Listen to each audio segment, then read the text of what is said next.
Hola, Hola, buenas hola a todos. Hola Miriam. Hola, buenas tardes. En nombre de la Facultad de Administración y Economía, junto con la Facultad de Derecho, queremos darle la más cordial bienvenida a esta tarde a la charla que hemos denominado Artículo 64, Nuevas reglas para tasar en tributación chilena.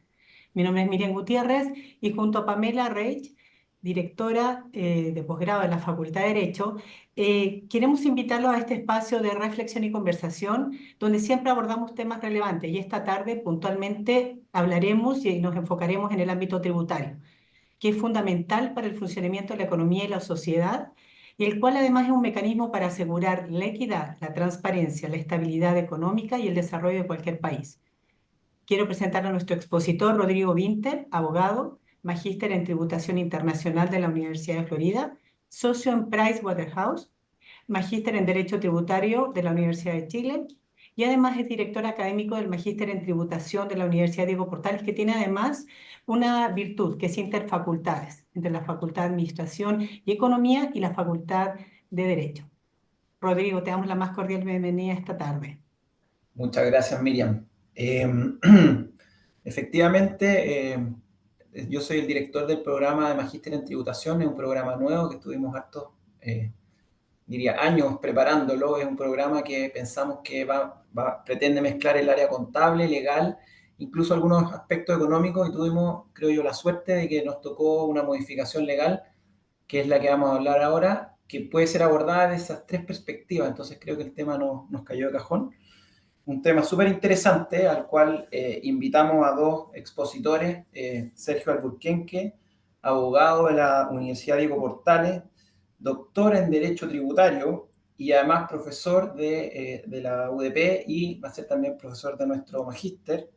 Así que él nos va a contar un poco su mirada al artículo 64 y también invitamos a Eduardo Kurt, que es ingeniero comercial y magíster en finanzas de la Universidad Adolfo Ibáñez, diploma IFRS de la Universidad de Concepción. Tiene además su compañía que se llama Kurt Consultores, que se dedica a valorizaciones de empresas. Entonces, él también nos va a dar una mirada un poquito más económica de cómo tasar, los métodos para tasar empresas, las modificaciones que hubo hoy día con el nuevo concepto que se modificó, lo que es el valor corriente en plaza por el valor normal de mercado.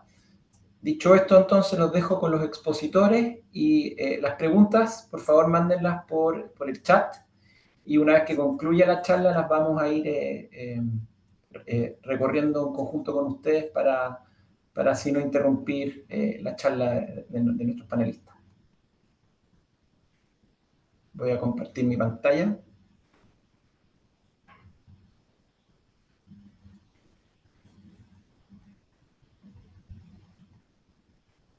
¿La ven, no?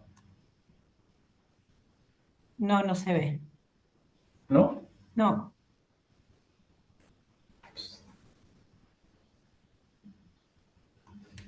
No sé.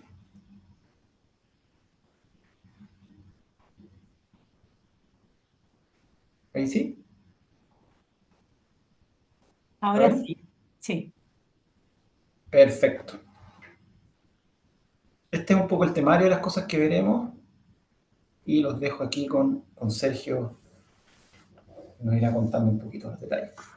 Bueno, buenas tardes, muchas gracias por la invitación y por la presentación de tan, bueno, tan interesante tema respecto, aún, como decía Rodrigo, a un tema que coloca, digamos, cuestiones tanto desde el punto de vista jurídico tributario como contable y económica.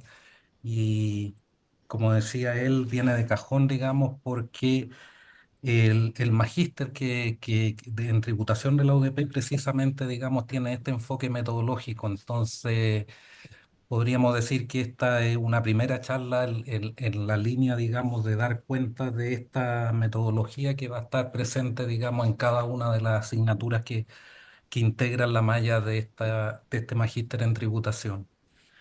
En fin, de acuerdo al temario que se saltó un poco Rodrigo, vamos a partir, digamos, con ciertas generalidades como para contextualizar el actual artículo 64 del Código Tributario. Luego vamos a analizar el principio general y los requisitos para que el Servicio de Impuestos Internos tase. Uno de estos requisitos es solo los valores normales de mercado, que también hoy por hoy tiene una definición legal.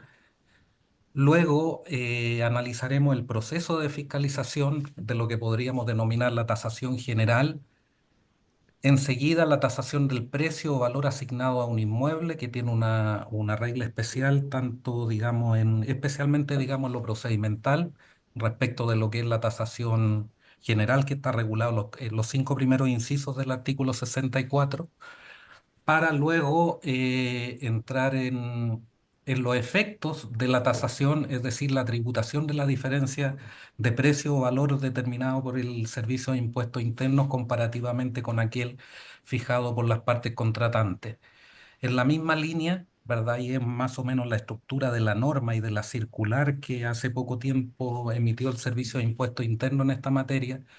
Estudiaremos las excepciones, digamos, a la facultad de tasación, es decir, aquellos casos en que el Servicio de Impuestos Internos no va a tasar en la medida, digamos, que concurran ciertos requisitos. Eh, bueno, en este caso, eh, el otro ponente va a analizar más en detalle el tema del valor de mercado, que es uno de los requisitos sin lugar a dudas más importantes.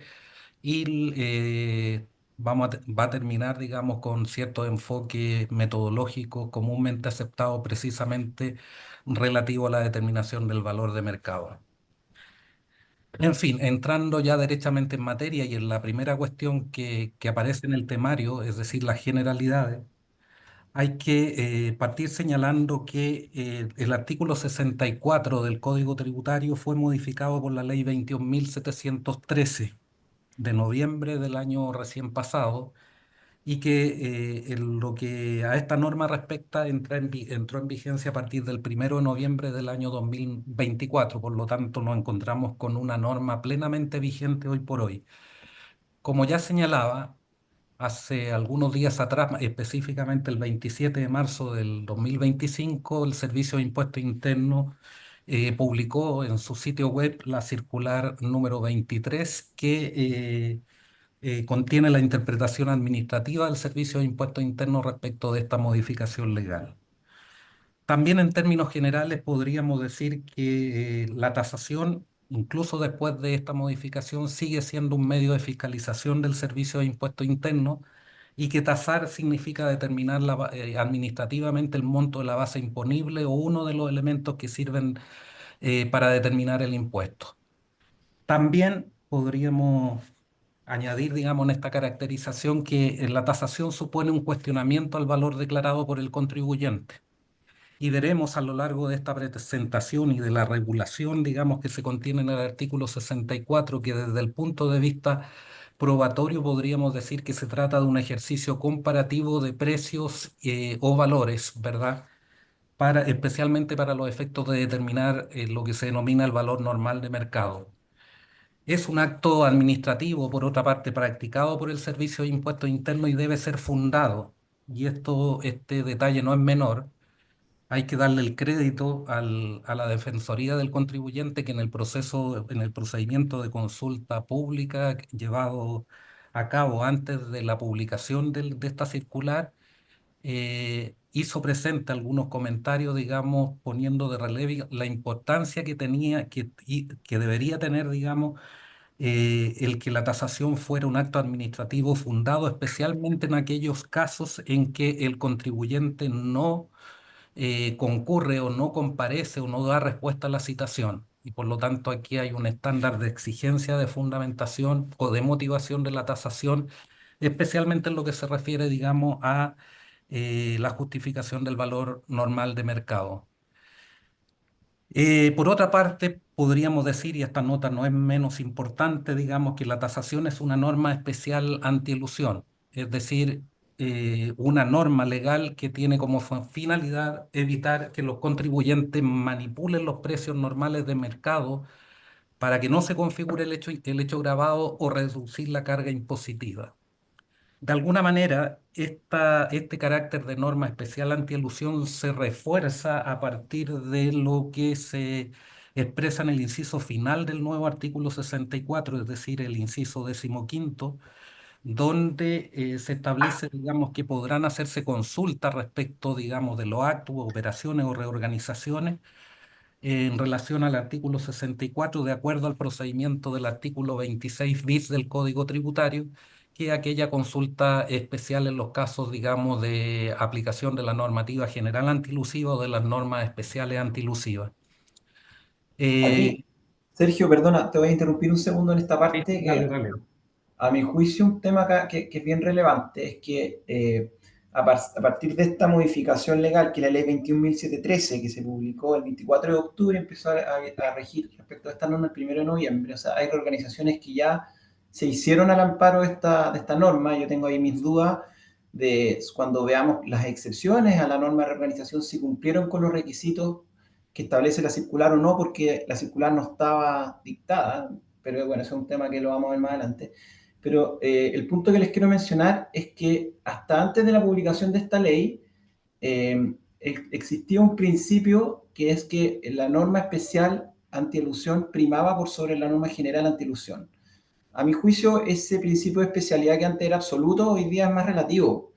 De la lectura de la norma general antielusión, hoy día dice algo así que como si se hubiese eludido la norma especial antielusión, se podrá aplicar la norma general antielusión. Entonces aquí yo me atrevería a decir que el principio de especialidad que antes era absoluto, hoy día es más relativo porque dejan abierta un poco la puerta para que el servicio de alguna manera pueda aplicar la norma general antielusión sin necesidad de tener que aplicar la norma especial.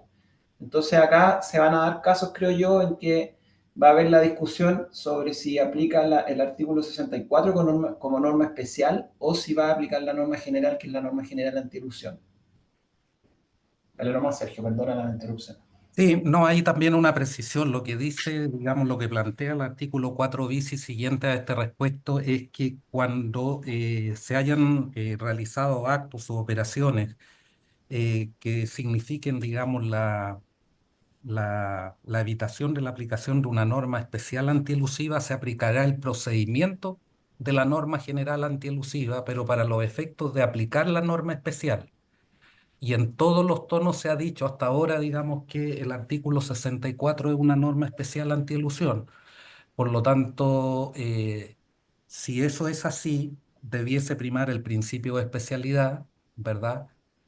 Y por lo tanto, preferirse la aplicación del artículo 64 por sobre la norma general antielusiva. Ahora bien, fíjense ustedes que la circular 23 del año 2025 establece una situación un tanto que podría ser discutible.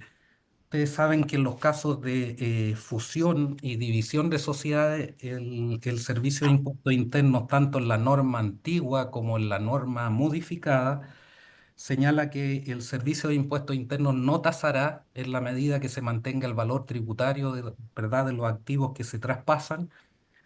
eh, y no exige, a diferencia de las otras reorganizaciones empresariales, el requisito de la legítima razón de negocios. Pues bien, en la circular se señala que si bien no se exige en esos casos el requisito de la legítima razón de negocios, ¿verdad? El Servicio de Impuestos Internos podrá, en los casos de fusión y división, eventualmente aplicar la norma general antielusiva. Es Y decir, Sergio, y otro comentario al respecto es que tampoco deja de ser importante la distinción porque el plazo de prescripción de la norma general antielusión se amplió a 6 años, mientras la norma especial tiene el plazo general. Entonces, si estamos en un caso que bajo la norma especial está prescrito, hay un incentivo al servicio para irse por la norma general, que mi punto era que antiguamente, a mi juicio, estaba súper claro el principio de especialidad, hoy día es un poquito más relativo y no descarto que para poder de repente capturar casos que estén prescritos trate de aplicar esto. Estoy de acuerdo contigo que debería seguir primando el principio de especialidad, pero la reacción de hoy día, a mi juicio, ya no dejó este principio como tan absoluto, dejó algunas puertas abiertas para aplicar la NGA en vez de la norma especial. ok, alguien pregunta respecto a la fusión internacional, nos haremos cargo más adelante de ese tema, así que lo vamos. Enseguida, también como otra característica, la tasación puede ser con o sin citación previa. en aquello que en el temario denominábamos como tasación general, la citación es un trámite previo y obligatorio. Por lo tanto, el Servicio de Impuestos Internos debe realizarlo, digamos, so pena de nulidad de derecho público. Pero cuando se trata de la tasación del precio o valor, digamos, asignado a un inmueble, a un bien raíz, eh, no existe obligación de citación. El Servicio de Impuestos Internos podrá tasar, es decir, es facultativo, incluso señala la norma en esa parte, digamos, que podrá girar de inmediato y por lo tanto en esos casos regularmente, digamos, no habrá una citación previa. En fin, también se trata de un acto susceptible de ser impugnado a través del procedimiento general de reclamaciones, ¿verdad? Simultáneamente señala hoy por hoy la norma tanto el giro o el giro y la tasación en forma simultánea, sin perjuicio de los recursos administrativos. Aquí también, digamos, ha sido importante un poco el comentario que hizo la DEDECON en el sentido de que en la versión original de la circular solo se hablaba, digamos, del procedimiento general de reclamaciones y del recurso de reposición administrativa del artículo 123 bis. Y certeramente, desde mi punto de vista, la DEDECON hizo presente, digamos, que habían otros recursos administrativos que eventualmente también eran aplicables, pensando probablemente en el recurso jerárquico en contra del recurso de reposición, incluso la RAF. En fin, como última característica general, el nuevo artículo presenta algunos problemas de técnica legislativa. El primero que me atrevería a señalar es que comparativamente, si ustedes observan el antiguo artículo 64 y la nueva, casi duplican la cantidad de incisos. El anterior tenía 8 y el actual tiene 15. Naturalmente que eso hace complejo el manejo de la norma, incluso para quienes estamos más habituados, digamos, a los temas tributarios. Sin lugar a duda que podría tener una mejor redacción y estar planteado en términos más simples. Luego, fíjense ustedes como segundo punto, que de alguna manera en la circular se intenta remediar, sucede que el legislador olvidó que el artículo 64 antiguo colocaba como supuestos de tasación los artículos 21 y 22 del Código Tributario. El 21, cuando el Servicio de Impuestos Internos declara que la declaración y los antecedentes presentados por el contribuyente no son fidedignos, señala la norma, previo los trámites del artículo 63 y 64, liquidará o reliquidará los impuestos correspondientes. Y el artículo 22 señala que cuando el contribuyente estando obligado a presentar una declaración no la presenta, el Servicio de Impuestos Internos nuevamente, previo los trámites del artículo 63 y 64, es decir, previa citación y tasación, determinará el impuesto correspondiente. Pues bien, el Servicio de Impuestos Internos se hace cargo de esta omisión del legislador, dado que el tenor actual de la norma deja al margen o dificulta la aplicación de lo que dispone expresamente o sigue disponiendo los artículos 21 y 22, y en esos casos derechamente dice que el Servicio de Impuestos Internos tendrá que citar, ¿verdad? Y determinar el impuesto, pero sin aplicar el método de tasación contenido en el artículo 64 del Código Tributario, lo cual denota claramente un problema de falta de armonización normativa. En fin, luego veremos que respecto de algunos casos habla expresamente de valor normal de mercado y respecto a los inmuebles habla simplemente de valor de mercado, ¿verdad? Haciendo en la circular, dando a entender que se está refiriendo, digamos, a una misma cosa. En fin, avancemos. En el inciso primero del artículo 64 se establece lo que desde mi punto de vista es el principio general de tasación, es decir, cuándo el Servicio de Impuestos Internos va a tasar. El Servicio de Internos podrá tasar fundadamente cuando el precio o valor asignado al objeto de un acto, convención u operación sirva de base o sea uno de los elementos para determinar un impuesto en los casos en que éste difiera notoriamente de los valores normales de mercado. A partir de este principio general, podríamos decir que los requisitos para que el Servicio de Impuestos Internos tase es que el precio o valor asignado al objeto de un acto, convención u operación sirva de base o sea uno de los elementos para determinar un impuesto.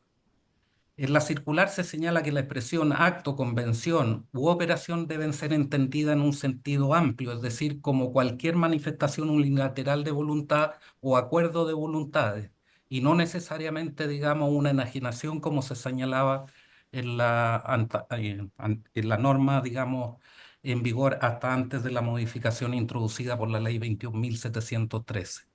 Otro Y Sergio, requisito, sí. espérate, acá me quiero tener un segundito. A mi juicio, uno de los defectos, esto yo creo que es algo positivo, uno de los defectos de la normativa anterior, que tal como decía Sergio, aplicaba para los casos en que exista una enajenación. Y enajenación, para los que son abogados, significa transferir el dominio o constituir un derecho real, depende si uno toma el sentido amplio o restringido del concepto de enajenación del derecho civil, o hacer ajeno algo, ¿cierto?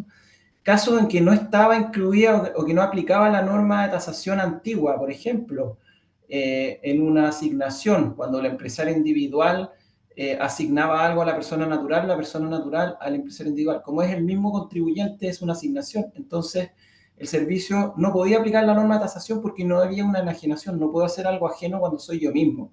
De hecho, la misma situación se producía en el caso de la agencia, la matriz y la matriz y la agencia.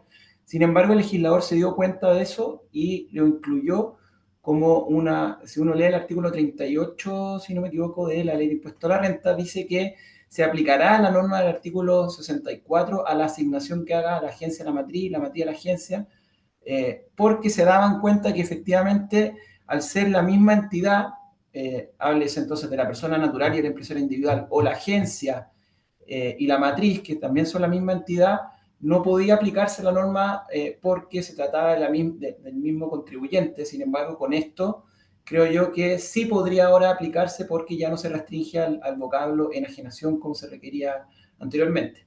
Otro caso que creo que podría estar cubierto, que no estaba cubierto a mi juicio bajo la normativa anterior, era una dilución, un aumento de capital. Cuando yo, por ejemplo, hago un aumento de capital, en estricto rigor no existe una enajenación porque no hay nada que se haga ajeno, hay una emisión primaria de acciones o derechos sociales. En una venta secundaria yo podría decir que hay una enajenación, pero todos los oficios del Servicio de Impuestos Internos decían que el artículo 64 no era aplicable a un aumento de capital. Yo creo que con la nueva redacción, dado que ya no se limita a una enajenación, podría capturar estas situaciones. Lo mismo podría ocurrir también con una división. La división también es una asignación de derechos preexistentes, no hay una enajenación. Entonces creo que al eliminar la palabra enajenación se hace más amplia la norma. Dale nomás, Sergio, perdón. Sí, no, no, comparto plenamente, aunque probablemente estemos de acuerdo también, Rodrigo, es que la norma de tasación va a seguir aplicándose en términos más generales a los casos de enajenación. Claro, Los casos que tú planteas son efectivos, pero son más bien excepcionales dentro de lo que es la práctica. Es decir, el precio o valor va a ser determinante o seguirá siendo determinante en la mayoría de los casos de enajenación. Pero es oportuno, es razonable la ampliación del concepto porque se generaban estas situaciones problemáticas, entre otras, que señala Rodrigo. Como segundo requisito para que el Servicio de Impuestos Internos tase, es que dicho precio o valor difiera notoriamente de los valores normales del mercado. Antes la norma hablaba de valor notoriamente inferior, me refiero al artículo 64, y teníamos como contrapartida, por ejemplo, el artículo 17, número 8, ¿verdad? Que hablaba de valor notoriamente superior al de mercado, remitiéndose también al artículo 64. Por lo tanto, de alguna manera aquí, ¿verdad? Armoniza en el sentido de que no va a ser solo los valores cuando el valor o el precio sea notoriamente inferior al valor de mercado, sino que cuando también sea superior o en uno u otro supuesto. En cualquier caso, respecto a los valores normales de mercado, alguien planteaba acá en el chat, eh, Eduardo va a profundizar en el tema más adelante. Solo para plantearlo en términos generales, hay una definición, digamos, de valores normales de mercado, los que se han acordado, partes no relacionados. A mí me parece, no hay ninguna referencia en la circular correspondiente que cuando habla de acordado entre partes no relacionados debe entenderse la remisión al artículo 8, número 17 del Código tributario donde se dice que se entenderá por relacionado, salvo disposición expresa en contraria, la enumeración que ahí se contiene. En operaciones o circunstancias comparables, considerando ciertos parámetros que señala la norma, ¿verdad?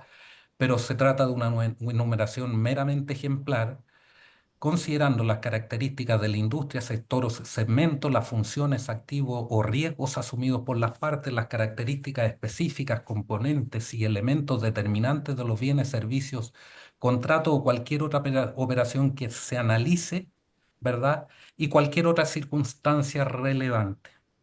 Se coloca acá como ejemplo, a propósito de este último parámetro, cualquier otra circunstancia relevante, la situación, digamos, de un contribuyente que se encuentra, digamos, con problemas de liquidez y que vende partes de su activo a un valor inferior, digamos, al valor de mercado. En ese caso, ¿verdad? Estaría justificado, de acuerdo a lo que señala el Servicio de Impuestos Internos, digamos, que se fije un valor inferior al valor normal de mercado y por ende no tasaría, entendiendo de alguna manera las circunstancias especiales a partir de las cuales se realiza, digamos, dicha venta. Y Sergio, también para complementar acá una cosa relevante, que antiguamente la expresión que ocupaba la ley era valor corriente en plaza o los que se cobren en operaciones de similar naturaleza. Entonces, esa expresión se reemplaza completamente por la expresión valores normales de mercado, que a mi juicio es más completa, más actual, más parecida al concepto de precio de transferencia. Sin embargo, que esto igual, como dice Sergio, lo va a explicar en más detalle Eduardo al final de la exposición. Yo agregaría un par de cosas adicionales. La verdad es que esto este ejercicio comparativo que sugiere, digamos, la definición de los valores normales de mercado no es tan novedoso en nuestro sistema tributario, porque ya, como dice Rodrigo, digamos, se contemplaba respecto, digamos, de los precios de transferencia y también de alguna manera también en la norma, en la última modificación que se introdujo al artículo 31 número 4 respecto, digamos, de los créditos incobrables, donde también, digamos, se iba a hacer un ejercicio de comparación respecto a las empresas, digamos, del mercado. Y por lo tanto podríamos decir que aquí hay una cierta tendencia a considerar, digamos, como parámetros los valores normales de mercado, considerando, digamos, los comparables, por decirlo de alguna forma. Luego, desde el punto de vista procedimental, y el procedimiento que aparece graficado en esta lámina no es el que se aplica, digamos, a la regla especial que contiene la norma respecto de las diferencias de valores que pueden generarse respecto a los bienes raíces, que tienen una regla especial y como ya anticipaba, en esos casos, digamos, el Servicio de Impuestos Internos no está obligado a citar y puede girar de inmediato. Pero en los demás casos, el Servicio de Impuesto Interno está obligado a citar conforme al artículo 63 y por lo tanto esto tiene incidencia, digamos, en el cálculo de los plazos de prescripción, dado que se va a producir el aumento, ¿verdad?, en 3 meses o en el mes si es que el Servicio de Impuestos Internos después de la contestación solicita mayores antecedentes, etcétera. Frente a esto pueden darse los siguientes supuestos: que el contribuyente dé respuesta satisfactoria a la citación, ¿verdad? Es decir, que logra acreditar que la operación se ha efectuado a valores normales de mercado o que el contribuyente no responda a la citación o no dé una respuesta satisfactoria, es decir, no logre acreditar que la operación se ha efectuado a valores normales de mercado. Si el contribuyente da una respuesta satisfactoria en el sentido indicado, naturalmente que el procedimiento termina y el Servicio de Impuestos Internos no tasa. Luego, si el contribuyente no responde a la citación o da una respuesta insatisfactoria, el Servicio de Impuestos Internos fundadamente determina, ¿verdad?, los valores o precios utilizando los medios probatorios aportados por el contribuyente, si los hay, en el caso de que haya comparecido y no dé una respuesta satisfactoria, y todo otro antecedente de que disponga, ¿verdad? Incluso señala la norma que el Servicio de Impuestos Internos puede requerir a estos efectos información de autoridades extranjeras. También es importante destacar, perdón, un pequeño detalle, no menor, ¿verdad? que de alguna manera, sin señalarlo así tan directamente y en términos tan perentorios, de alguna manera, digamos, coloca la carga de la prueba del lado del contribuyente. No obstante, que no lo obliga, ¿verdad?, a acompañar un informe de valoración o un estudio de valoración, es optativo, podrá hacerlo, y si no lo hace, en cualquier caso, establece la normativa y la circular que podrá probar, digamos, que los precios han sido fijados de acuerdo a los valores normales de mercado a través de cualquier otro medio probatorio legal.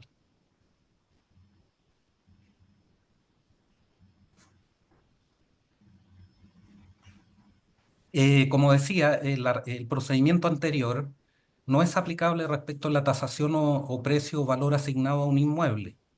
En este caso, el Servicio de Impuestos Internos podrá tasar en todos aquellos casos en que proceda a aplicar impuestos cuya determinación se basa en el precio o valor de bienes raíces, y el Servicio de Impuestos Internos podrá tasar en estos casos cuando éste difiera notoriamente de los valores de mercado. He colocado entre comillas valores de mercado porque, a diferencia del inciso primero, aquí no se habla de valores normales de mercado, ¿verdad? No obstante que el Servicio de Impuestos Internos, la circular, dice que deben entenderse como expresiones sinónimas, es decir, valores de mercado en este caso deben entenderse como valores normales de mercado.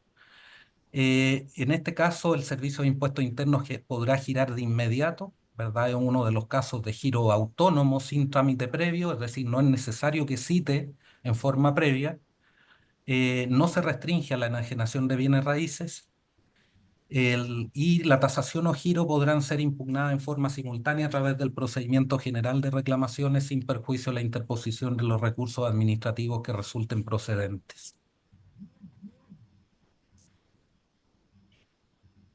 Luego, también se regula en la nueva norma los efectos que produce, digamos, la tasación, es decir, eh, regula cuál es la tributación que tendrá la diferencia entre el precio o valor asignado o pactado por el contribuyente y el determinado por el Servicio de Impuestos Internos, incluido aquel caso, digamos, del precio o valor propuesto por el contribuyente y aceptado por el Servicio de Impuestos Internos, o el propuesto, ¿verdad?, por el contribuyente mediante declaraciones rectificatorias.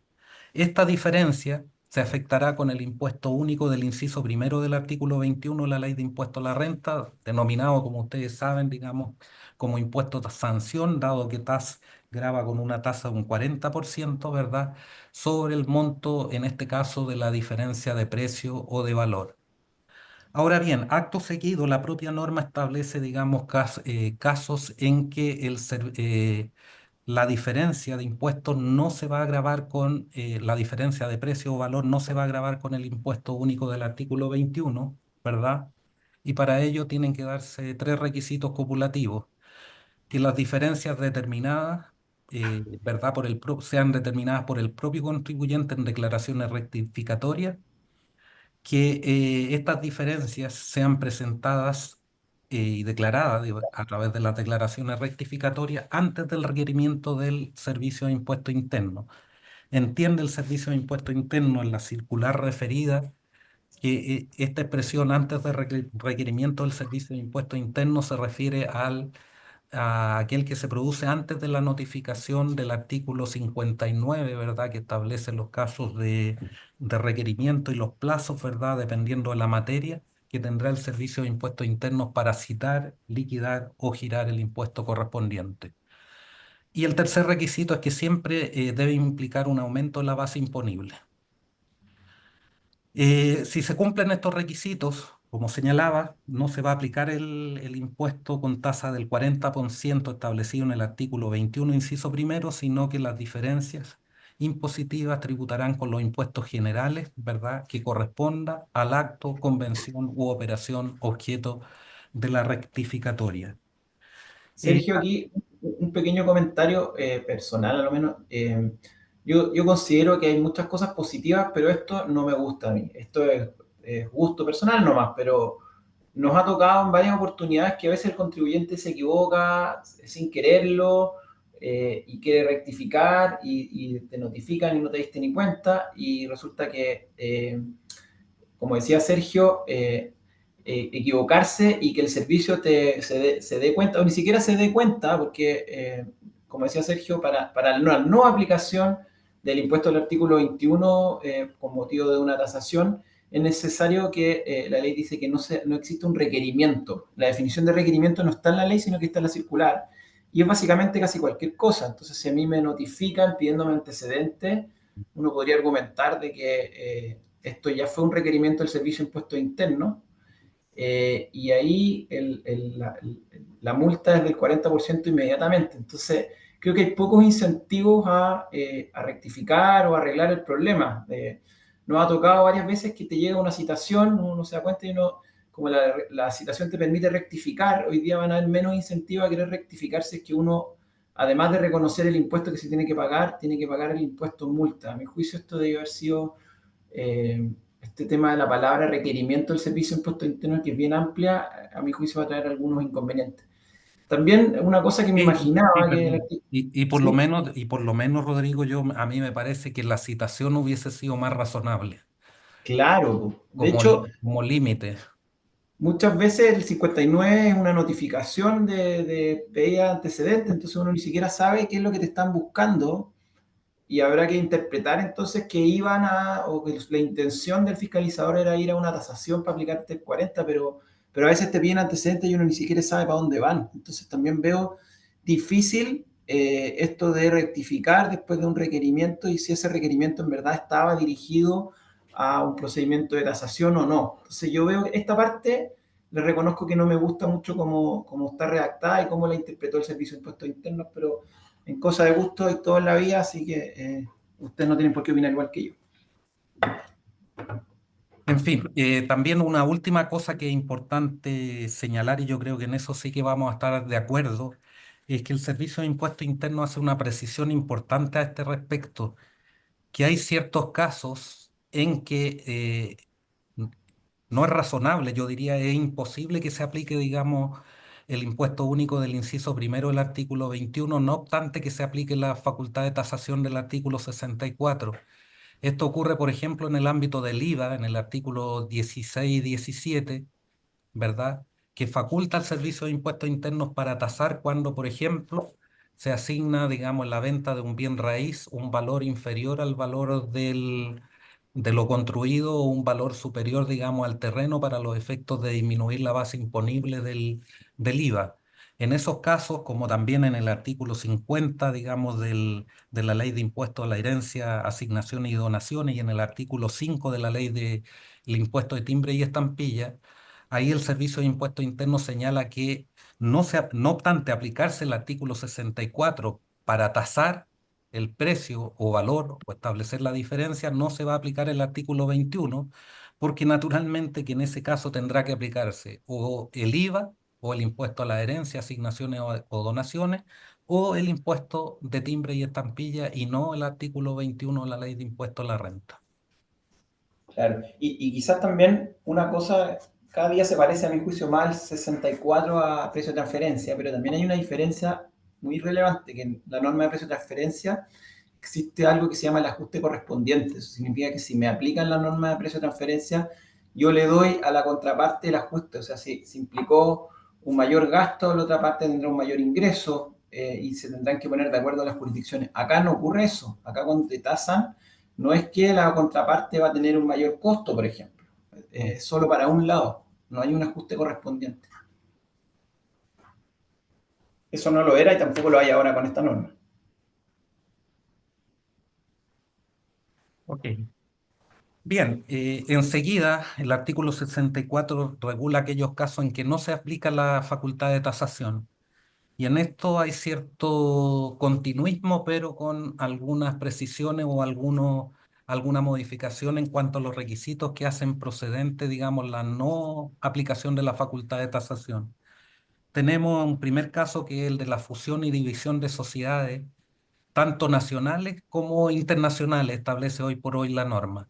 Por lo tanto, los supuestos de no aplicación de la tasación se van a producir en caso de división de sociedades nacionales o internacionales, fusión por creación, fusión por incorporación de sociedades, ¿verdad? y sean nacionales o internacionales. La condición para la no aplicación de la tasación es que se mantenga, señala la norma expresamente, el costo tributario de los activos en la sociedad absorbente o naciente de una fusión o en las sociedades que nacen con ocasión de la división. Eh, en la circular, el Servicio de Impuesto Interno hace equivalente las expresiones costo tributario con valor tributario. Eh, Y aquí naturalmente que sigue subsistiendo, digamos, aquel que ustedes saben la diferencia, digamos, entre el resultado financiero y el resultado tributario. Es decir, incluso en estos casos el Servicio de Impuestos Internos dice que no hay problema en que las partes, digamos, acuerden los valores de traspaso al valor financiero, al valor contable, en la medida, digamos, que respecto de los activos que se traspasa se mantenga el valor tributario. Naturalmente, esto para los efectos de aplicar las normas tributarias y obtener el resultado tributario, ¿verdad? En estos casos. Luego, hay un requisito que es transversal a todas las reorganizaciones, incluyendo las fusiones y las divisiones, ¿verdad? En el sentido que no pueden implicar el traslado de la propiedad de bienes, acciones o derechos situados en el país a entidades domiciliadas o residentes en países o territorios a que se refiere el artículo 41H de la Ley de Impuestos sobre la Renta, o que según la legislación extranjera estén liberados de llevar contabilidad según normas de general aplicación. Eh, Luego, las fusiones internacionales deben compartir características equivalentes al tipo de operaciones en Chile, señala la circular. Ello no implica que deban cumplirse las mismas formalidades. Lo relevante es que las operaciones realizadas en el extranjero tengan los efectos análogos a la fusión o división en Chile, ¿verdad? Y además califiquen como divisiones, ¿verdad? Y fusiones en las respectivas jurisdicciones extranjeras. Según el Servicio de Impuestos Internos, si bien en este caso no se exige, como ya anticipaba, la legítima razón de negocio a diferencia de las otras reorganizaciones empresariales, nada impide, señala la circular, revisarlas a través de la norma general antielusiva. Es decir, podría darse la situación que estemos frente a divisiones o fusiones que cumplan con la condición de registrar los activos al valor tributario, ¿verdad? Y cumplir con no estar vinculado con una jurisdicción del artículo 41H, ¿verdad? Y que no obstante el Servicio de Impuestos Internos podría aplicar la normativa general antielusiva. Sergio, aquí dos comentarios. Uno, de hecho me tocó en un caso hace poquito, en que se estaba evaluando como país receptor de la inversión, porque dice el traslado de la propiedad, o sea, el país receptor de los activos chilenos no tiene que estar en un país del artículo 41H. Nosotros estábamos en el caso de Caimán, y bueno, el listado de los países del 41H que también se modificó, cambió bastante. Entonces, por ejemplo, Caimán hoy día no es un país del 41H. Mm. Entonces, por ejemplo, hoy día yo podría aportar activos chilenos cumpliendo con todos estos requisitos en la medida que el país receptor sea Caimán. Ahora, son dos requisitos, que no esté en el listado y que además la legislación extranjera no esté liberado a llevar contabilidad según normas de general aplicación. Entonces, no basta con mirar el listado, sino que también hay que preguntar en el país respectivo si es que de acuerdo a la legislación local se está obligado o no se está obligado a llevar contabilidad. En el caso de Caimán, nosotros averiguamos y si había una obligación para ciertos tipos de sociedades, entonces creíamos que sí, pero ojo, no es solo el 41H, sino que también hay que averiguar, hay que pedir algún tipo de opinión legal sobre si está obligado o no está obligado a llevar contabilidad en esa legislación. Segunda cosa que a mi juicio es positiva es que todo lo que eran las organizaciones internacionales estaba regulado antiguamente por oficios. Entonces, Mm. todos hablaban un poco lo que está dicho aquí en la slide, que hay que tener certeza si la reorganización en el país respectivo tiene los efectos análogos a una fusión o una división de acuerdo a la normativa local, pero eso lamentablemente antes estaba en oficio, hoy día se llevó a la ley, por ende a mi juicio es positivo porque no podíamos confiar solo en oficios, tenemos que tener esto regulado en la ley. Y en la línea también de lo que decía Rodrigo, es importante señalar que aquí se abre todo un mercado probablemente ya existente, digamos, en especial en el ámbito de las reorganizaciones internacionales, ya que desde el punto de vista probatorio, y así lo señala expresamente el Servicio de Impuesto Interno, un antecedente importante ¿verdad? Para verificar el cumplimiento de los requisitos señalados, son informes o estudios, digamos, respecto a las jurisdicciones extranjeras. Correcto. Otro caso, ¿verdad?, de no tasación son otros tipos de reorganizaciones empresariales nacionales, ¿verdad?, en un primer término, y distingo en nacionales porque después vienen otros requisitos copulativos respecto de otros tipos de reorganizaciones empresariales, pero internacionales. En este primer caso, para que el Servicio de Impuestos Internos no tase, debe tratarse de cualquier tipo de reorganizaciones empresariales distintas a la fusión y división, tales como la conversión de un empresario individual en cualquier tipo societario o el aporte de activos de cualquier clase, ¿verdad?, corporales o incorporales. Esos aportes deben ser realizados por personas naturales o jurídicas. Con esto se resuelve un problema también que se había colocado en la práctica, porque la antigua norma a este respecto hablaba de empresas, con lo cual quedaban excluidas, por lo menos de acuerdo a la interpretación del servicio, los aportes que hacían personas naturales. Sean asignados los activos dentro del territorio nacional, obedezcan a una legítima razón de negocios y se mantenga el costo tributario de los activos en la sociedad que recibe el aporte de uno o más activos, y que el aporte no signifique un flujo efectivo de dinero para el aportante, y el requisito general que ya he señalado, que la reorganización no implique el traslado de la propiedad de bienes, acciones o derechos, ¿verdad?, situados en el país a entidades domiciliadas en países o territorios, ¿verdad?, que se refiere el artículo 41H de la Ley de Impuesto a la Renta, o que según la legislación extranjera estén liberados de llevar contabilidad según las normas generales.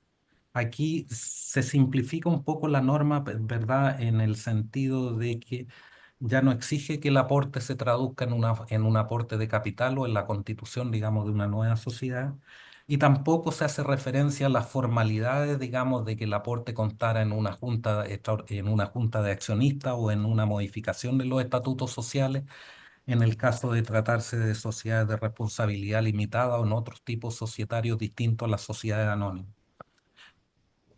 Acá, Sergio, algunos comentarios que creo que a varios nos han hecho un poco de ruido, porque aquí a mi juicio es uno de los grandes cambios que hay. Primero, se dice que el costo tributario tiene que ser registrado por la entidad receptora. O sea, básicamente es como un diferimiento del impuesto a la ganancia de capital, en la medida que la sociedad receptora dice que la sociedad que recibe el aporte registre el activo a costo tributario. Pero en la sociedad aportante, a nuestro entendimiento, hay más libertad, que antiguamente no existía. Nosotros teníamos que conservar en la sociedad aportante el costo tributario como inversión, y eso generaba, si quieres, algunos inconvenientes. Por ejemplo, me tocó hace poco, nos tocaba que como el aporte era costo tributario bajo la norma anterior, para el aportante, si teníamos, por ejemplo, un joint venture, 50 y 50, los costos nunca son iguales por corrección monetaria, por cosas así, entonces uno hacía un aporte a costo tributario y te quedan descalzadas. Entonces había que hacer formas para igualar esto, que se hacía de diversas maneras. Me tocó hasta que aportábamos a una nueva sociedad y esa nueva sociedad después se fusionaban y hacíamos una relación de canje a valor de mercado. Era un medio enredo para poder llegar a algo que hoy día entiendo yo que se puede hacer, es decir, el aportante aporta a valor de mercado, pero la receptora conserva los activos al valor de costo. A mi juicio eso es algo positivo, y a mi juicio eso era algo que ya venía por la norma de reorganización de las ventas indirectas, que aprovecho de comentar que creo que quedó un poquito ahora desactualizada en relación a esta otra, porque sigue hablando de enajenación.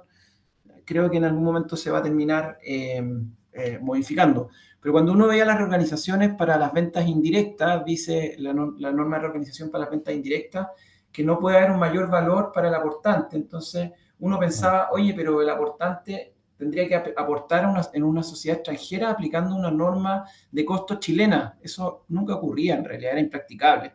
Entonces lo que uno hacía era que aportaba el valor que correspondiera en el aportante, pero la receptora tenía que mantener el costo. ¿Para qué? Para preservar la futura tributación en Chile. Yo creo que acá se está logrando un poco eso mismo que se buscaba y a mi juicio es positivo. Segundo, el tema que mencionó Sergio de que antiguamente también para la aplicación del artículo 64 se requería ser contribuyente de primera categoría. Entonces la primera parte que uno armaba era que cuando había una persona natural había que convertirla a empresario individual, lo que implicaba contar con una contabilidad que era realmente complejo. Entonces hoy día con el aporte directo de las personas naturales creo que también es un avance positivo, se simplifica. En tercer lugar, el tema de los empresarios individuales también era un tema porque cuando un empresario individual eh, eh, hacía término de giro y se convertía en sociedad, lo que decía las interpretaciones del servicio anteriores, era que había una enajenación, salían los activos de un RUT al otro. Entonces, si yo tenía inversiones como empresario individual y después me convertía en sociedad, había una enajenación y por ende tenía que pagar impuesto a la ganancia de capital. Hoy día eso, con esta norma, se mantienen los activos al mismo costo, aun cuando cambie el RUT. A mi juicio también eso es positivo. Esa enajenación que consideraba también el servicio generaba un efecto muy raro porque habían varios oficios que decían que como se tributaba por eso, eso también constituía costo. Entonces, uno tenía como una especie de valor libro que el tema del valor libro se modificó el año 2010. Y en el 2012 ya la ley también se modificó y dice que es el valor aportado corregido por IPC, pero quedó esta cosa extraña de que los empresarios individuales, cuando tenían utilidades acumuladas, uno podía considerar eso como parte del costo. Hoy día la norma de los empresarios individuales, la conversión en sociedad, están regulados a mi juicio de mejor manera, entonces los activos se siguen aportando o considerando los mismos valores tributarios, no existe una enajenación y el costo es el capital aportado en el empresario individual y no este costo falso que existía con este valor libro que había interpretado el Servicio de Impuestos Internos.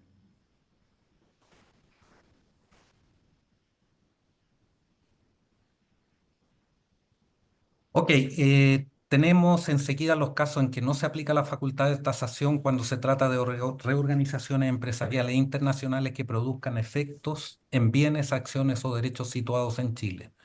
En este caso señala la norma que son requisitos copulativos para que el Servicio de Impuestos Internos no tase que exista una legítima razón de negocio, que no se originen flujos de dinero para el aportante, que se mantenga el costo tributario de los activos que se transfieran, asignen o aporten con ocasión de la reorganización, que se cumplan las exigencias legales de la jurisdicción extranjera que corresponda, se mantenga o no se afecte la potestad tributaria de Chile, señala expresamente la norma. Esto es cuando ni la Constitución habla de potestad tributaria ni en ninguna otra parte. Yo creo que esta expresión es nueva, digamos, al menos en la norma, y se entiende que se va a afectar, digamos, la potestad tributaria en chilena. Esto es cuando un posterior aporte o transferencia a los activos que hubieran sido asignados o aportados en el proceso de reorganización sean efectivamente susceptibles de ser grabados en Chile.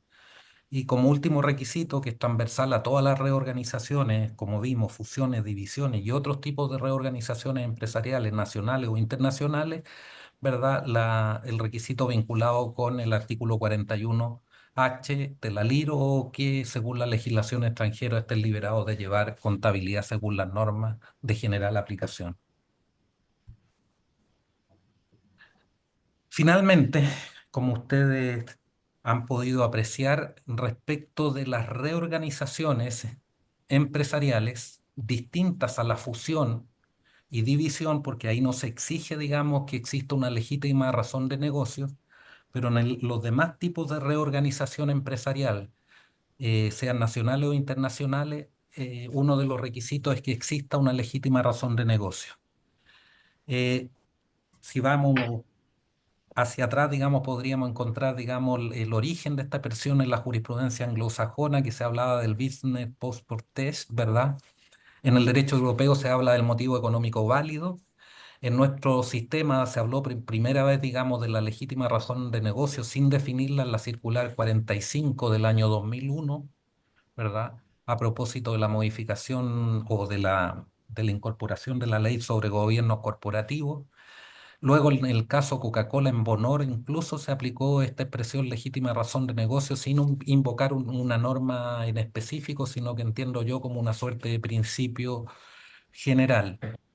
Pues Oye, bien, Sergio, solo un pequeño homenaje acá. Ese fallo que tú citas lo dictó Jorge Polhammer, amigo mío, fue compañero, y falleció hace 2 o 3 días atrás, así que también eh, ah, un abrazo a la familia. me sumo.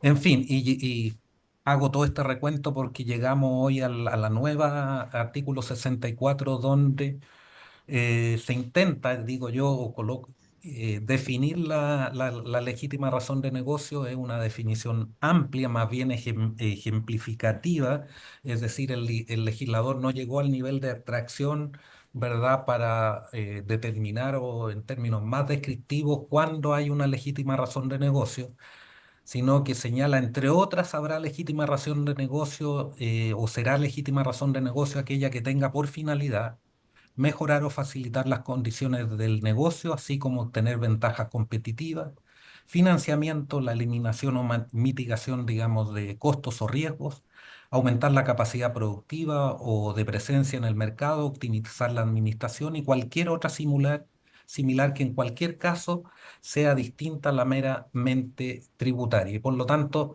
podríamos decir en síntesis que habrá legítima razón de negocio cuando exista un motivo económico válido, ¿verdad?, que justifique la reorganización empresarial, que no suponga, ¿verdad?, un mero ahorro tributario, porque si la reorganización supone única y exclusivamente un ahorro tributario, no habrá legítima razón de negocio.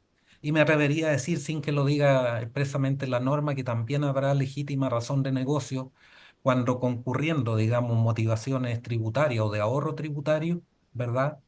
Los motivos económicos, de competitivos o de reorganización sean más relevantes o más importantes, digamos, que el mero ahorro tributario.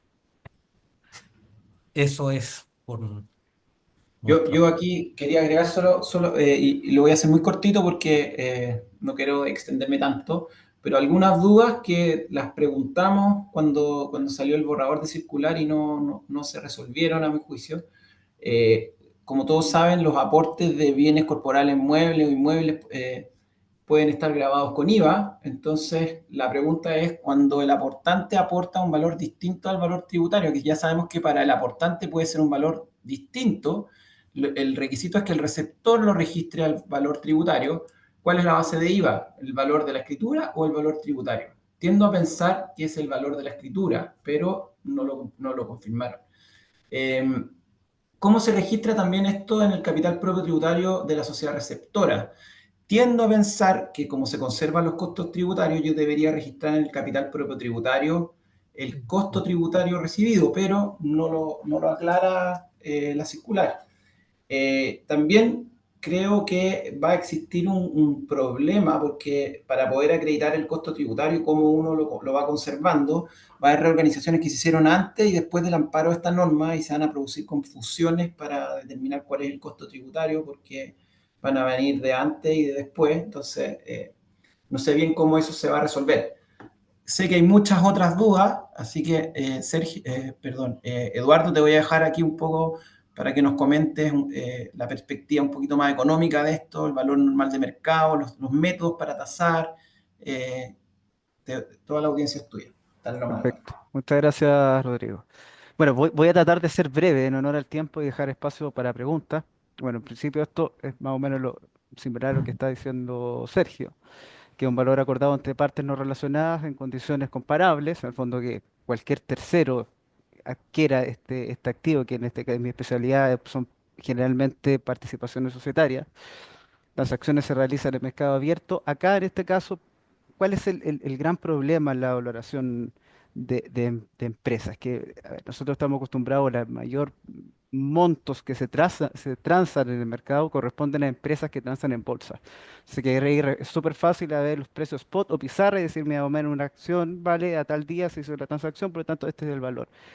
Pero todo el resto de propiedades de sociedades que no cotizan, digamos, hay que valorarlas y estimar el valor de mercado que para nosotros los valores, la definición que hace el Servicio de Impuestos Internos se acerca mucho a la financiera, ya que define todos estos puntos que están aquí vienen en línea con lo que nosotros hacemos.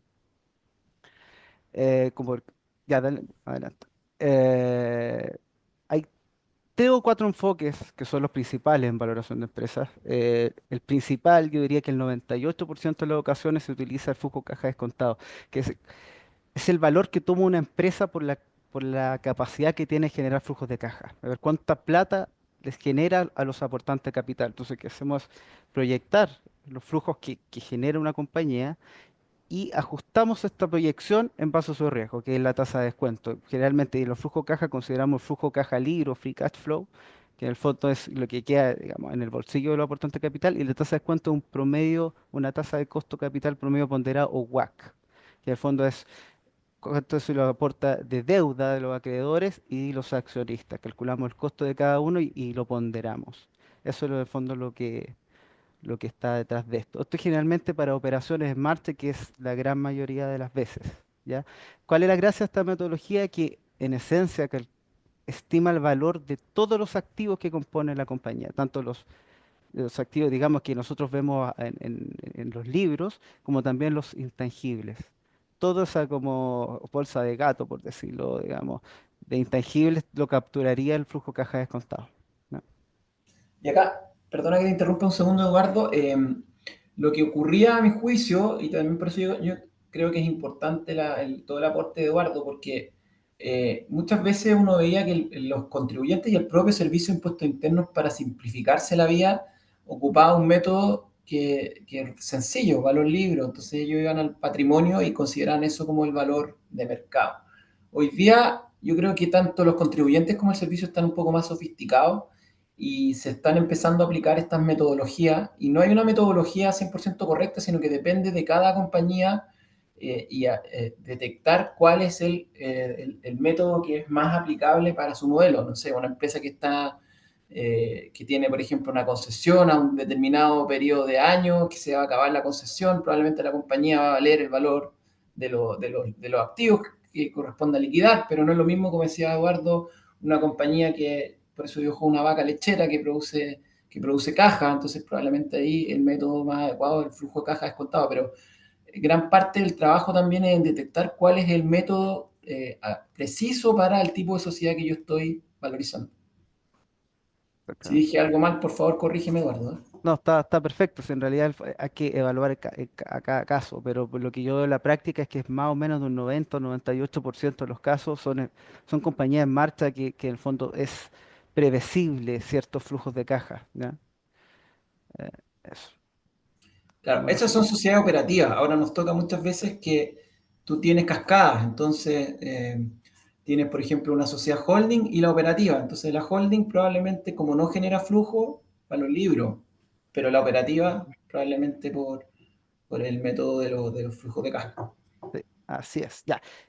A pesar de que el flujo caja libre, digamos, en la metodología de flujo caja descontado, como la principal en este tipo de compañías, en la práctica, estas empresas se transan y se negocian bajo ratios o múltiplos. En este caso, cuánto es el valor de la empresa de acuerdo a su EBITDA, por ejemplo. El EBITDA es un margen operacional. ¿Qué me ha tocado ver a mí? Que más o menos se transan entre 3 veces EBITDA hasta 10 veces, así cuanto mucho. En todo ese rango, digamos, de precio depende de un montón de factores. El tamaño de la empresa, mientras más grande, tiende a valorarse más veces el margen operacional. También está asociado a que tiene garantías reales con los bancos, clientes súper solventes, activos con acceso a crédito, digamos, en general, fácil y barato. Entonces, claro, las EBITDA van aumentando.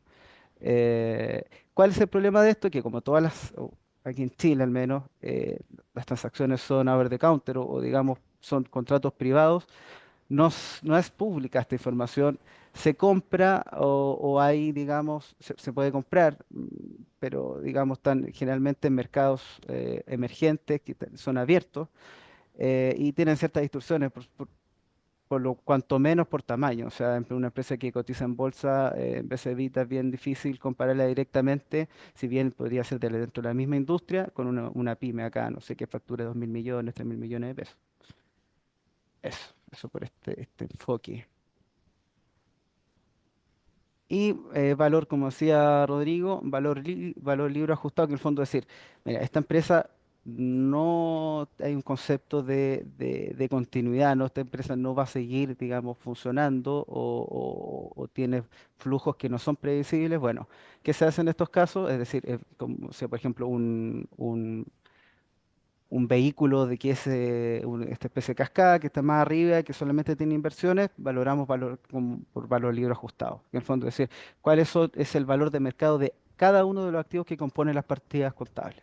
Por ejemplo, puede ser si tiene propiedades, tiene fondo, que probablemente que está al costo, en la contabilidad que está hace 20 años y está registrado a 50 millones de pesos y hoy en día tiene activos biológicos, tiene construcciones, tiene bienes raíces, todo eso se tasa y se tasan también que vendrían siendo los activos no corrientes, en este caso, como mirando la vaquita, los activos corrientes vendrían siendo el inventario, la caja y así.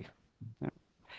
Eduardo, Me faltó un Eduardo, poquito, sí, Sergio. sí, tengo una pregunta. Cuando la ley habla hoy por hoy de valores normales de mercado, si esta palabra normal de alguna manera quiere indicar, digamos, un valor promedio, porque en la comparación naturalmente que al tasar ciertos bienes uno se va a encontrar, digamos, con valores más o menos equivalentes, pero pueden haber también valores que estén disparados, ¿verdad? Hacia arriba. Y en ese caso, naturalmente, que ese caso o esos casos, digamos, van a distorsionar el valor que podría entenderse promedio o normal, o de alguna manera esta expresión anormal va a significar, digamos, que para los efectos de determinar el valor de mercado no debiesen considerarse en sentido contrario valores anormales de mercado. Exactamente, o sea, la idea en el fondo en estos análisis es hacer una proyección, un análisis que sea conservador, digamos. O sea, si es que, digamos, el país está creciendo al 5%, al 1%, yo no esperaría que duplique las ventas, por ejemplo, una empresa. ¿Te fijas? Son, o por ejemplo, qué sé yo, en el... Nosotros, a mí me toca mucho valorar propiedades también, como propiedades de inversión para efectos de IFRS, que la normativa pide que sea por flujo caja descontado. Y a veces difiere de los valores, digamos que observable, por ejemplo, oficinas, un edificio que es 100% de oficinas probablemente en este caso también es justificable que si es que tiene un buen contrato, hay un intangible detrás, pero digamos, claro, no va a ser un 300% o un 200%, eso no es, lo vendría siendo normal. ¿Ya? Yo creo que en IFRS esto se llama valor razonable. Ok. Digamos que no es algo que sea un nivel de precisión, que dicen que lo muy preciso es enemigo de lo bueno no se busca algo, sino que sea tan, digamos, esto es tan determinante, sino que esto que es un valor que sea razonable. Ya, Claro, yo creo que la pregunta tuya está en línea con eso.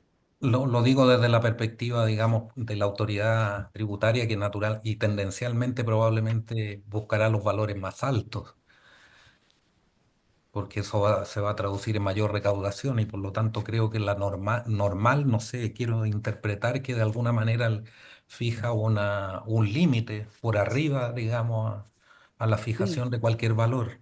yo creo que si es que, en mi opinión, y al final son ustedes los abogados los que se van digamos, ir a conversar con el Servicio de Puesto Interno, ellos deberían justificar por qué es más alto. Entonces, por ejemplo, si que la tasa de descuento la encuentra que es muy alta, muy baja, bueno, nosotros presentamos cómo la calculamos, en referencia, oye, más o menos está en este rango de empresas comparables. eh, y de vuelta, díganos ustedes cómo lo calcularon y conversamos, digamos, ellos deberían tener un argumento para poder rebatir las valoraciones. Y Eduardo, también yo he visto que en muchas valoraciones se dan rangos y después uno fija una mediana. Entonces, como dice Sergio, el valor normal yo creo que tiene que ver con tratar de irse a la mediana, no obviamente al rango más alto que más paga impuestos y tampoco al más bajo que menos paga, como situarse en Exactamente. media. Sí, sí, la medida como eso, bueno, eso es muy en línea con precio de transferencia, que te pide la mediana dentro de una muestra. El problema es, en la práctica, que para empresas y sobre todo para pymes o empresas o sociedades anónimas que no cotizan, es que generalmente el valor es menor. ¿Y por qué? Pues se ve, son casos de estudio, digamos, financiero, que cuando la empresa se lista en bolsa, toma muchísimo valor, porque en el fondo hay mucha gente que está aportando, digamos, la AFP, fondos de inversión y qué sé yo, y suben mucho los precios, ¿ya? Y difieren un poco de compañías que no lo hacen, que no cotizan en bolsa. Entonces, ahí hay un problema, por ejemplo, con una transacción de, no sé, una tasa de interés de precio de transferencia o un crédito entre partes relacionadas. Te fijas que hay referencias directas, una tasa de interés que emite hoy en día el Banco Central de Nueva York, que se está utilizando mucho referencias, pero en este caso no hay tanto. Lo hay, pero podría diferir en los valores finales. Por eso yo, para estos casos, utilizaría mejor el flujo caja descontado, que además por lo demás es el más utilizado. Una última nota, Rodrigo. Hay ordenamientos, digamos, que resuelven expresamente, digamos, esta diferencia que podría producirse entre el valor que estima el Servicio de Impuestos Internos y el que contiene el informe de valoración. Y hay ordenamientos jurídicos extranjeros que en ese caso contemplan el informe de un tercer perito que establece que es como el tercero en discordia, que en definitiva ayuda a resolver, digamos, la diferencia de precio o valor. Oye, estaba viendo que hay hartas preguntas. No sé si vamos a alcanzar a verlas todas, pero a ver. ¿Qué opinan de la fusión internacional? Se exige que tenga que ser neutra, no dar lugar a ganancias o pérdidas. Eh, Bueno, esto venía del pasado. A mí me tocó, como decía Sergio, pedir informes a abogados, básicamente que te digan que, recuerdo, por ejemplo, fusiones. El requisito era que no se entendiera que se liquidó una compañía y que se creó una nueva, que existía continuidad legal. Esos eran como los requisitos, o que en una división es una asignación de derechos preexistentes y no una enajenación, no una, que los valores se mantengan. Entonces, respecto a esta pregunta, que se exige que tenga que ser neutra, eso ya existía y uno cuando En la no conocía práctica, mucho claro. los efectos se resguardaba con informes legales. ¿Qué se entiende por valor de mercado? Bueno, asimismo Rodrigo, también hay un punto, no lo dice la circular ni la norma, pero probablemente, digamos, muchos de estos informes van a ser en una lengua distinta al castellano. Ahí probablemente el requisito va a ser, digamos, o la exigencia traducirlo. que sea traducido. Claro. Después aquí hay un comentario de Dave, que lo conozco, está haciendo revisiones preventivas las que pueden entrar en este universo de requerimiento, que es lo que mencionaba yo, que no me gusta nada esta palabra requerimiento porque es muy amplia y básicamente es un incentivo perverso a aplicar un 40% incluso en casos de errores bien intencionados. Bueno, fusiones neutras, puede considerarse como aporte que una persona natural puede tributar sus acciones o derechos sociales a una empresa que será como holding. Sí, pues, en principio Sí. sí. El empresario individual debe tener iniciación de actividad y los activos deben ser adquiridos con posterioridad al inicio de actividad. Es que ya no es necesario que se convierta en empresario individual. Puede Eh, concurrir como persona natural, hacer el aporte.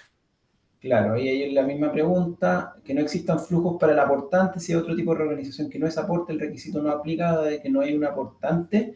Mira, una de las cosas que dice ahora la norma es que no tiene que subsistir el aportante, entonces, en la medida que no existan flujos y si desaparece el aportante, como el caso del empresario individual, yo me podría coger, creo yo. Eh, Después que dice, se requiere que el activo se mantenga a valor tributario en la sociedad receptora. No se requeriría que el aporte se efectúe a valores tributarios. Sin embargo, la circular señala que el SI podría tasar en caso de que el aporte se efectúe a valores distintos del tributario. ¿Qué opinan de esta instrucción del SI? A mi juicio, es que el valor, y lo hablamos acá también con otros socios de mi oficina, es que se cambió el paradigma. Ese es como el gran cambio a mi juicio, que la aportante puede determinar un valor distinto, pero la receptora tiene que mantener el costo tributario, que es un poco lo que yo les decía que ya ocurría en la práctica con las reorganizaciones del artículo 10, que no insisto que a mi juicio se va a tener que reformar de alguna manera. Entonces, cuando dice que podría tasar, a mi juicio, si es que tú cumples con todos los requisitos y aportaste para el aportante, no el que recibe, tú puedes usar un valor distinto y no tendría por qué tasarte el servicio si cumples con todos los demás requisitos. Eh, Creo que con eso, mira, 60 participantes, tuvimos una muy buena audiencia, así que quiero agradecerle a todos ustedes, a Sergio, a Eduardo. Esperamos que les haya interesado la charla. A mi juicio es uno de los grandes cambios en lo que a lo menos a mí me toca ver acá en el tema del derecho tributario, y nos va a traer un montón de dudas y consultas. A mi juicio no se absolvieron todas en la circular definitiva, entonces vamos a tener varias discusiones. Así que, nada, pues agradecerles, les vamos a compartir las slides y también invitarlos al magíster en tributación en que vamos a ver y otros temas. Gracias a ustedes por estar ahí, por mantenerse atentos durante toda la sesión.